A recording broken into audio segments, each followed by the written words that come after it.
All right. Hello, everyone.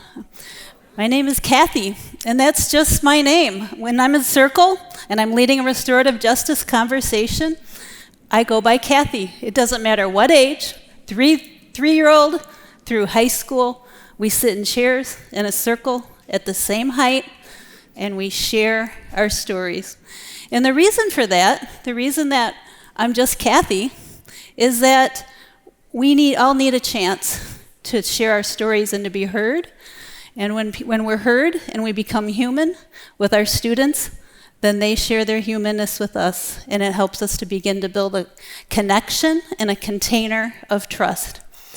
Because restorative justice is a way of creating accountability through building relationships. It opens the doorway to relationship accountability, and it allows us to make change over time. It's a layered approach. You could think of layer one as building trust through telling stories, sitting in a circle, being able to contribute or not. We pass a talking piece. It goes around. Everyone has a chance to say something or to not say something. The theme might be friendship. What do you think it takes to be a good friend? Weigh in. I like it when people tell me nice things about a friend. I like it when people trust. And you get to weigh in, and maybe you'll talk about another topic. Maybe it'll be about what's your favorite superpower. What would be your superpower if you had one? And we do these themed conversations so that we can build a fabric of connections so that the more connections we have, the stronger the fabric gets.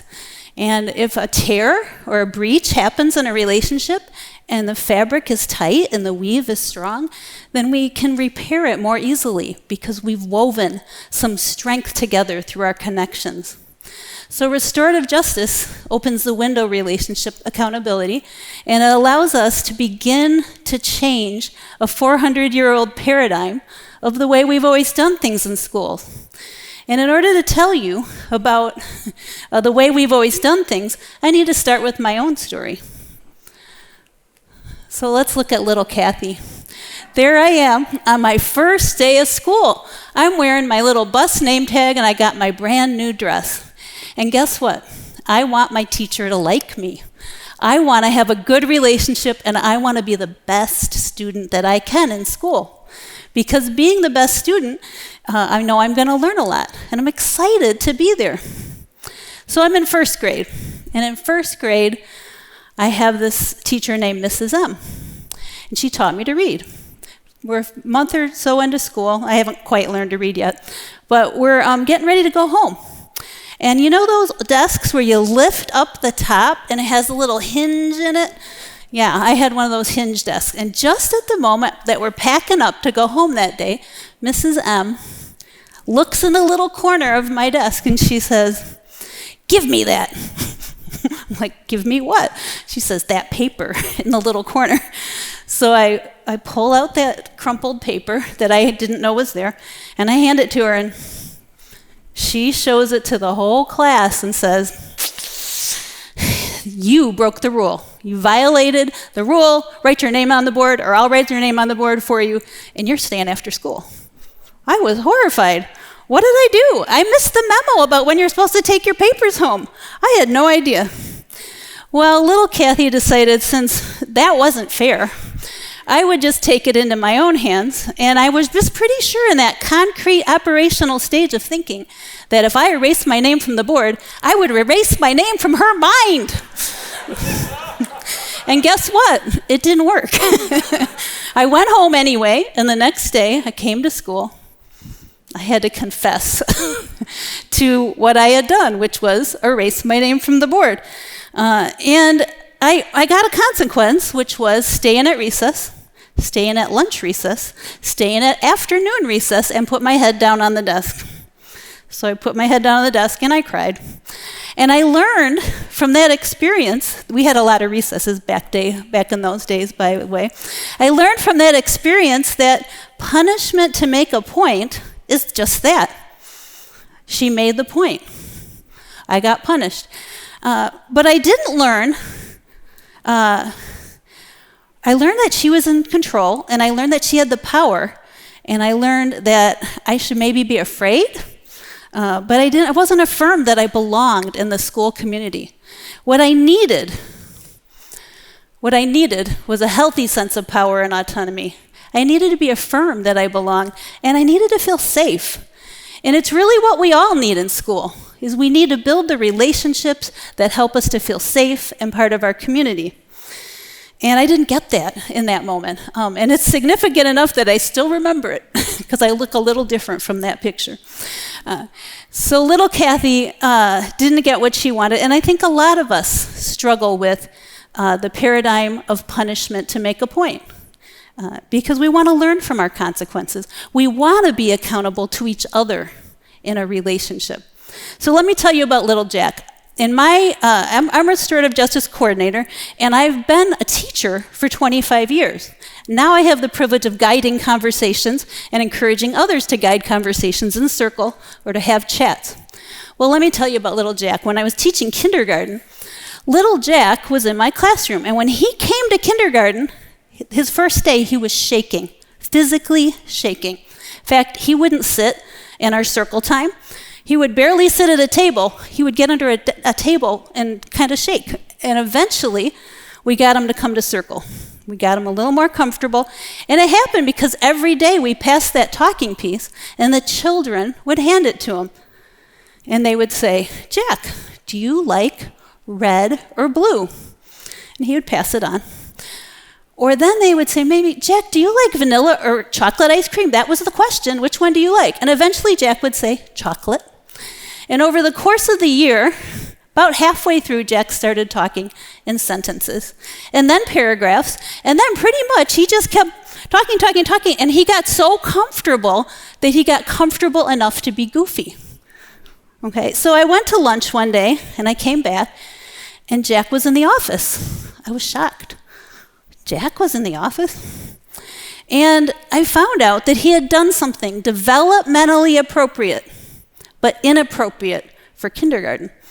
And before that day ended, without any input from me, I was handed a piece of paper to send home in an envelope for Jack to be suspended from school. And I was stunned. I realized before that moment that all the classroom community building that I was doing in my room was helping us build connection, but the connection beyond my classroom was a system that needed change. So my sadness is that I didn't stand up for Jack that day and fight that, because I could have solved that with a call home and done some work. And it didn't need to happen that way. But what I learned from that, I did talk to his parents and we did work on things, but what I learned from that was Jack had gotten comfortable enough to be safe and safe enough to be goofy. And I don't want anything to jeopardize that. And the greater story of that is Jack was a little black boy, and that if you know the story about students of color that are pushed out of classrooms, 1 in 3 are more likely to be pushed into the JJC, and 1 in 5 times more likely to be incarcerated. And we call that the school to prison pipeline.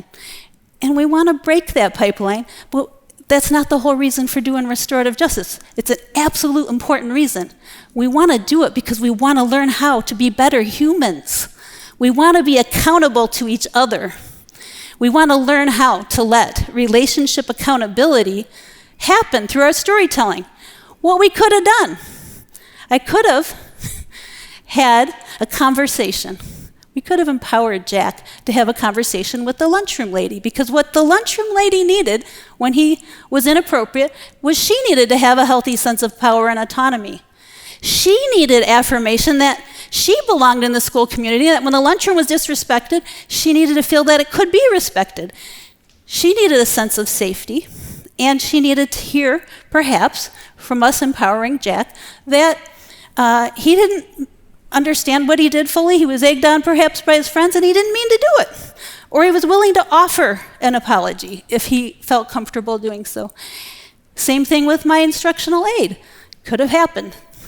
She needed a healthy sense of power and autonomy to belong. And Jack had the same needs, to feel safe, to be affirmed that he belonged, and to have a healthy sense. So if we're working and we know that we have the same needs, when we cause harm, for the first time ever in school that he caused harm, we can come together and we can repair because we have the relationships and we can work together to do that. So let me tell you who's been doing the work. Here's a group. This is our team. This is our restorative justice team. 5 years ago, when South Bend Schools began investing in the work of restorative justice with positions, we formed a team. This is our team from this summer. This summer, our team held a Restorative Justice Foundations Day for over 150 leaders. We were able to sit in circle conversations and talk about history, race, justice, language, and future, and how naming the stories of our lives and the stories of this work in South Bend can bring us a greater connection, and we can work to change the paradigm. It's very difficult to change 400 years of punishment to make a point. The only way we can do that is to challenge the way things have always been and talk about how things can be. So I am grateful for this team. I'm also grateful for the work we do with restorative conversations. I wanted to tell you one more story about Josephine. In my high school years of teaching, I had a student named Josephine. And Josephine would come to class late every day. Now, if you've ever taught high school, students don't ever come late, right? It's tricky to get high school students to come on time. But the point is that she came late every day and kind of came in, and I felt like we were really missing each other. And I did my usual teacher things. I moved close. I gave the reminders. I tried my tricks, and they weren't working. So I said to her, I think maybe we should have a chat. Let's see if we can work on our relationship. She wasn't so sure, but we found a time. We met up, before class, after class, or during plan time. And I said, Josephine, can we I think I'm doing something. What's happened for you? What's happening for you in this moment? She said, well, you just don't like me. Okay. Well, what makes you think I don't like you? What's been happening? And, well, you never call on me, and every time I come in late, you call me out. And when I borrow a pencil, you're the first one. Okay. So what am I doing? What can we do? How can we work this out to make things right? And we came to an agreement that I would really work hard to not make any comments when she came in. And she said, I'll really try to come in more quietly and be there closer to on time, which eventually became pretty good on time. And we worked at it. It's not a magic wand. We don't have dust we can sprinkle and change mindsets. But we came together, and we decided we would work on making things right. And that's what this team is doing. Every circle conversation is an incremental change. So if you think about it, every circle, I have one more, there it is. Every circle is a revolution. This is a quote I learned from one of my mentors, Dr. Susan Sharp. Every circle is a revolution. Every story we tell can make change. Restorative justice storytelling weaves together the stories of our lives. It holds us accountable to each other mutually, and it gives us relationship accountability. That's our goal. Thank you.